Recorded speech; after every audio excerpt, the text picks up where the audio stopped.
Hello friends, आप देख रहे हैं आपका चैनल शेयर बाजार विद आयुष। और दोस्तों, इस वीडियो में हम बात करेंगे जिसको लेकर काफ़ी कमेंट आ रहे थे कि टाटा कैपिटल आईपीओ और एलजी इलेक्ट्रॉनिक्स आईपीओ में से कौन से आईपीओ ज़्यादा बेहतर है। ये भी लोग पूछ रहे थे कि कौन सा आईपीओ में अलॉटमेंट मिलने के चांसेस ज़्यादा है। तो इन सब के बारे में दोस्तों इस वीडियो में चर्चा करेंगे। अलॉटमेंट हो गया, राइट, लिस्टिंग गेन हो गया। लिस्टिंग गेन में तो हो सकता है ज़्यादा किसी को डाउट ना हो, लेकिन स्टिल उस पर बात करेंगे। ये भी जानेंगे कि कंपनी दोनों में से लॉन्ग टर्म वाली बेहतर कौन सी नज़र आती है। तो इम्पॉर्टेंट वीडियो रहेगा जिन लोगों के लिए ये डाउट था या फिर जिनके लिए नहीं भी था, लेकिन आप लोग अगर वीडियो देख रहे हैं तो आपको इन्फॉर्मेटिव लगेगा, राइट। तो चलिए बिना किसी देर के इस वीडियो को शुरू करते हैं। लेकिन उससे पहले अगर आप चैनल से पहली बार जुड़े हैं तो आप लोग चैनल को ज़रूर सब्सक्राइब आप लोग कर लीजिएगा। So friends, Tata capital IPO 8 अक्टूबर यानी कल के दिन बंद होने वाला है और एलजी इलेक्ट्रॉनिक्स का आईपीओ बंद होगा 9 अक्टूबर को, राइट, एक दिन बाद। सो इन दोनों आईपीओ में बात क्या है कि अगर आप सोच रहे हैं मैं टाटा कैपिटल या फिर एलजी में से एक का ही मेरे पास पैसा है, और अगर मैं टाटा में लगाने की सोच रहा हूँ तो फिर मैं एलजी में नहीं लगा पाऊंगा, और अगर मैं एलजी में लगाने की सोच रहा हूँ तो फिर मैं टाटा में नहीं लगा पाऊंगा। तो दोनों में से सिर्फ एक ही आईपीओ होगा जिसमें आप अप्लाई कर पाएंगे, राइट। सो इसलिए अपने आप में दोस्तों काफ़ी इंपॉर्टेंट रहता है ये आईपीओ जो आपके लिए अब रहता हुआ नजर आएगा, राइट, क्योंकि इन दोनों में से एक में आपको अप्लाई करना है। सो शुरुआत हम टाटा कैपिटल से करते हैं। टाटा कैपिटल आईपीओ दोस्तों आपको बताइए कल के दिन बंद होने वाला है। 326 रुपये का इसका प्राइस बैंड है। सबसे इंपॉर्टेंट देखिए बात होती है हमेशा आईपीओ में लगाने के लिए कि सबसे बड़ा सवाल तो ये होता है कि हमको गेन मिलता हुआ दिखेगा कि नहीं, राइट। सबसे बड़ा क्वेश्चन तो यही है कि आईपीओ में हमारा पैसा बनेगा कि नहीं बनेगा। और टाटा कैपिटल और अगर एलजी में आप ये तुलना कर रहे हैं कि गेन किस में मिलेगा, तो it's clear winner LG electronics. मतलब उसमें ना आपको डाउट होना चाहिए ना किसी और को डाउट होना चाहिए। और ऐसा क्यों है, उसके पीछे का रीज़न भी आप समझ सकते हैं। देखिए आज दूसरा दिन था टाटा कैपिटल का, और ये आप सब्सक्रिप्शन देखेंगे तो 86% सब्सक्राइब हो चुका है। ये क्यूआईबीज़ के द्वारा 76%, एचएनआईज़ के द्वारा, रीट के द्वारा 68%, एम्प्लॉयज़ के द्वारा लगभग 2 टाइम्स 75% ये आईपीओ सब्सक्राइब हो चुका है विद इन 2 डेज। वहीं एलजी इलेक्ट्रॉनिक्स का पहले दिन था और पहले दिन के अंदर अगर आप देखेंगे तो ये आईपीओ फुली सब्सक्राइब हो गया।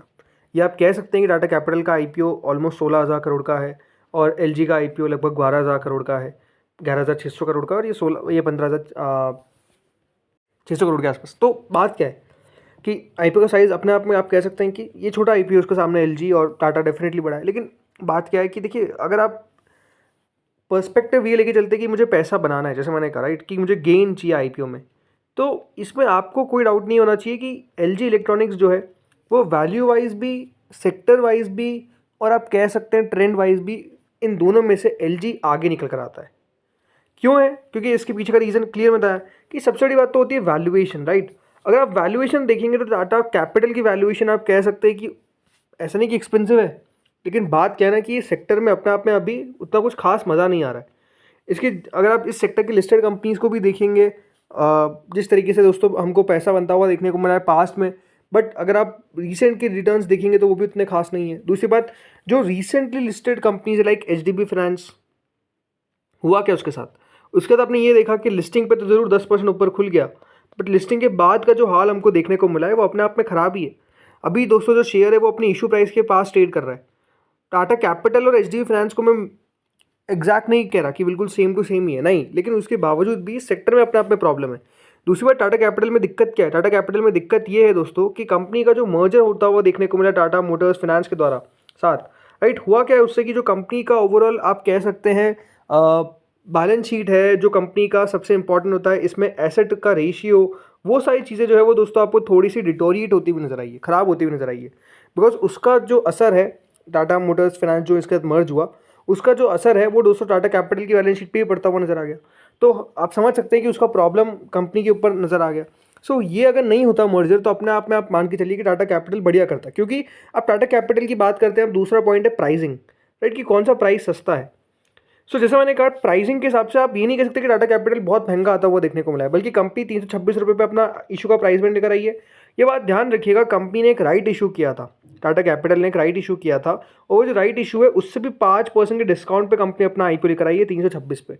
मतलब कंपनी ऑलरेडी वैल्यू कम करती हुई देखी है, बट जैसे मैंने कहा कि जगह ही नहीं दिखती है कि इससे और ऊपर चल जाए।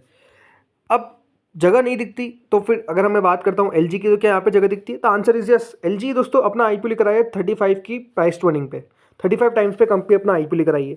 अब यहाँ पे जो लिस्टेड पीयर्स है वो 70 की पी तक ट्रेड कर रहे हैं, राइट। चलिए हम 70 की पी एलजी को नहीं देते। वैसे तो देखिए एलजी को क्यों नहीं मिलनी चाहिए, अपने आप में मुझे एक बड़ा क्वेश्चन लगता है, बिकॉज मेरे हिसाब से एलजी जो है दोस्तों, सबसे बड़ी बात तो क्या है कि अपने आप में एक सेक्टर का लीडर है। अगर आप कंज्यूमर इलेक्ट्रॉनिक्स में देखेंगे तो एलजी से बेहतर कौन सी कंपनी आपको देखने को मिलेगी। ज़रूर भली ये आप कह सकते हैं कि प्योर ओएफएस है, बट क्वेश्चन तो ये आता है ना कि कंपनी कैसा कर रही है बिजनेस। लगातार बढ़िया करती हुई नजर आ रही है, लगातार ग्रोथ देखने को मिल रही है, लगातार सेक्टर में लीड कर रही है। नो डाउट कॉम्पिटिशन है इस सेक्टर में, लेकिन अभी तो एलजी आ गई है, तो वो अपने आप में एक पॉइंट है। लेकिन जैसे मैंने कहा 35 की प्राइस टर्निंग पे कंपनी अपना आईपीओ लेकर आई है। ज़रूर इसके पास अगर आप देखेंगे तो जैसे हैवेल्स जो है वो वायर्स में आपको सबसे आगे देखने को मिलता है, ब्लू स्टार जो है वो आपको एसीज में देखने को मिलता है, राइट। इसके अलावा भी अगर आप देखेंगे ब्लू स्टार अलग अलग जगह है, लेकिन मेजरली अगर आप एलजी को देखेंगे तो वो कहाँ पे, वो है दोस्तों टीवीज़ में, वो है एसीज में, राइट। यहाँ पर सबसे ज़्यादा आपको देखने को मिलता है एलजी, और ये दोनों सेगमेंट काफ़ी बढ़िया करते हुए दिख रहे हैं। और अभी भी जैसे बात है ना कि पेनिट्रेशन भारत के अंदर कितना पेनिट्रेट होता हुआ दिखा है, ये सब चीज़ें बहुत कम है, राइट। अभी हम डेवलपिंग टू डेवलप जब दोस्तों इकोनॉमी में होते हैं तो हमेशा एक बात ध्यान रखिए, जैसे जैसे लोगों के पास पैसा आता है, लोग कंजम्पशन में पैसा खर्च कहाँ करते हैं, टीवीज़ में खर्च करते हैं, एसीज में खर्च करते हैं, बिकॉज ये आप कह ही सकते हैं कि आज के एसेंशियल्स चीज़ है, तो वहाँ पर पैसा खर्च होता हुआ दिखता है। इसीलिए दोस्तों एलजी को लेकर इतना ज़्यादा आप कह सकते हैं पॉजिटिविटी दिखता है। और जैसा मैंने कहा अपने आप में बढ़िया तो कंपनी कर ही दी है, तो इसलिए पॉइंट यहाँ पर क्लियर है कि अगर आप एलजी और टाटा में किसी को चूज़ करने का सवाल करेंगे तो डेफिनेटली जो आगे है वो एलजी है, क्योंकि यहाँ पर पैसा बनता हुआ दिखेगा। अब आते हैं अलॉटमेंट पे। देखिए टाटा में तो बात क्लियर है कि इसमें जो जितना लगाएगा उसको उतना मिलने की संभावना है। इसका मतलब क्या है कि अगर आप बिग एचएनआई में लगाने की सोचे तो यहाँ पर आपका बिग एचएनआई का अलॉटमेंट आ जाएगा। स्मॉल एचएनआई हो सकता है कि 2 गुना से 3 गुना के बीच में भरे, बट वही भी चांसेस यहाँ पर भी हायर रहेंगे। Same goes with retail category तो अभी तक 68% भरी है, एप्लीकेशन वाइज और कम भरी है, तो यहाँ पर और आपको आसानी से अलॉटमेंट आ जाएगा। लेकिन वही है ना कि पैसा यहाँ पर बनने की संभावना थोड़ी सी कम दिखती है, या फिर अगर है भी तो उतना श्योर नहीं है। यहाँ पर ये बात ध्यान रखिए कि रिस्क आपको देखने को मिलेगा। तो क्या एलजी रिस्क फ्री है? देखिए रिस्क फ्री तो शेयर बाजार में कुछ भी नहीं होता, राइट। हर जगह आपको फिनेंशियल रिस्क देखने को मिल रहा है, पैसा लगा रहे हैं तो वो रिस्की है। लेकिन बात क्या है कि चांसेस ज़्यादा कहाँ पे, हायर चांसेस कहाँ पे, और ये है कि अगर हम किसी को होल्ड करते तो पैसा बनने की उम्मीद कहाँ पे, तो वो अपने आप में दोस्तों एक एलजी निकल कर आता है आगे। टाटा कैपिटल हो सकता है कि देखिए लिस्टिंग पे सबको चौंका के 10% ऊपर खुल जाए, हो सकता है, बट ना भी हो, तो वो अगर आप रिस्क ले सकते हो तो आपके लिए फ्री आईपीओ।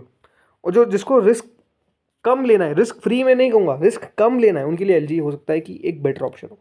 तो ये आपको पॉइंट लेकर चलना पड़ेगा। बाकी अलॉटमेंट की अगर बात करते हैं यहाँ पर, तो अलॉटमेंट यहाँ पर भी आ जाएगा, बट टफ रहेगा थोड़ा सा टाटा के कंपैरिजन में।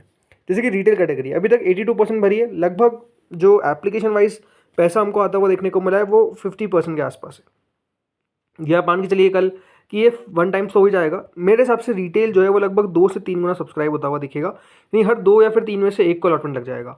Small HNI category I feel कि 10 गुना सब्सक्राइब होती हुई दिखेगी, तो 10 में से एक को मिल जाएगा। Big HNI category I feel 15 से 20 गुना सब्सक्राइब होगी, बट वही अलॉटमेंट वाइज तो 3 में से 4 या फिर 3 या 4 में से एक को अलॉटमेंट आ जाएगा। तो बिग एचएनआई में भी अलॉटमेंट के चांसेस काफ़ी हायर है। तो अलॉटमेंट के चांसेस दोनों आईपीओस में काफ़ी हायर है। टाटा में बहुत ब्राइट है, बट बात वही है, पैसा बनने का मुश्किल है। और एलजी में पैसा बनता हुआ दिख रहा है, तो थोड़ा सा चांसेस टाटा के मुकाबले कम डेफिनेटली है। लेकिन हाँ, यहाँ पर भी चांसेस, अगर आपके घर में 3-4 लोग हैं, आप लगा रहे हैं, तो डेफिनेटली एक अलॉटमेंट आने की संभावना बनती है। तो इस तरीके की दोस्तों पॉसिबिलिटी जो है वो होने वाली है इन दोनों आईपीओ में। इसलिए अगर आप मुझसे पूछेंगे मेरा प्रेफरेंस क्या है, मेरा preference no doubt LG electronics है, और आपका भी वही होना चाहिए। एलजी इलेक्ट्रॉनिक्स पे आप लोग ज़्यादा बेट लगाइए। टाटा पे जो बेट लगा रहा है उनके लिए ये ध्यान रखना होगा कि आपको थोड़ा सा मीडियम टर्म का व्यू होना चाहिए। मीडियम टर्म का मतलब क्या है कि एटलीस्ट 6 to 12 मंथ्स, राइट। उनमें हो सकता है कि देखिए कंपनी कमाल करके दिखा दे, because Tata as a brand, no doubt valuation फिर और थोड़ी सी कम होती हुई दिख जाएगी जैसे जैसे कंपनी के नंबर आते जाएंगे आगे। कंपनी अपने ओवरऑल बैलेंस शीट को भी और सुधारती हुई नज़र आ जाएगी, तो वो सारी चीज़ें होती हुई दिखेगी। बट उसमें जैसे मैंने कहा कम से कम 6 से 12 मंथ याद रखिए आपको देने पड़ेंगे। तो अगर आप वो दे सकते हैं तो डेफिनेटली आपके लिए टाटा कैपिटल है, नहीं दे सकते हैं तो डेफिनेटली नहीं है। तो दोस्तों इस वीडियो में इतना ही था। होपफुली आपको वीडियो पसंद आया होगा। आप लोग बताइए आप लोगों की प्रेफरेंस क्या है, आप किस में अप्लाई कर रहे हैं, टाटा कैपिटल में अप्लाई कर रहे हैं या फिर अप्लाई कर रहे हैं इन एलजी इलेक्ट्रॉनिक्स, या फिर दोनों में? बताइएगा कमेंट सेक्शन में।